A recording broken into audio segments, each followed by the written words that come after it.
Bonjour et bienvenue dans cette édition nuit de France Info et France 24. Ne le faites pas, c'est le message qu'adresse Joe Biden à Téhéran, l'Iran qui menace toujours de représailles après la frappe meurtrière sur son consulat de Damas.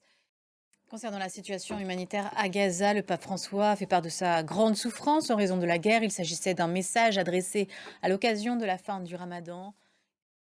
Autre continent, autre situation humanitaire désastreuse, il y aurait un risque de famine bien réel au Soudan. Selon l'ONU, la situation pourrait s'étendre aux pays voisins si les combats se poursuivent. Il y a presque un an, les deux généraux au pouvoir au Soudan étaient entrés en guerre. Laurent Corbeau.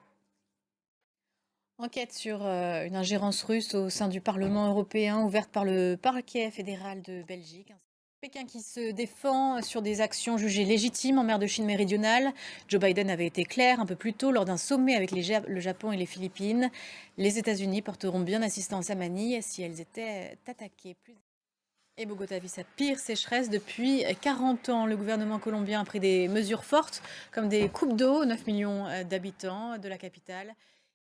Près de Naples, en Italie, 2000 ans après l'éruption du Vésuve, le site de Pompéi n'a pas fini de délivrer de nouveaux trésors. Les archéologues viennent de révéler des fresques inspirées de la guerre de Troie ornant une salle de banquet. C'est un fonds européen qui accompagne ce projet depuis 10 ans. Valérie Gaget. Et puis pour finir ce journal, sachez qu'en Haïti, le très attendu Conseil présidentiel de transition a été officiellement créé ce vendredi. Voilà, c'est la fin de ce journal. Merci à vous de l'avoir suivi. Restez avec nous sur France Info et France 24. Et on se retrouve dans une quinzaine de minutes.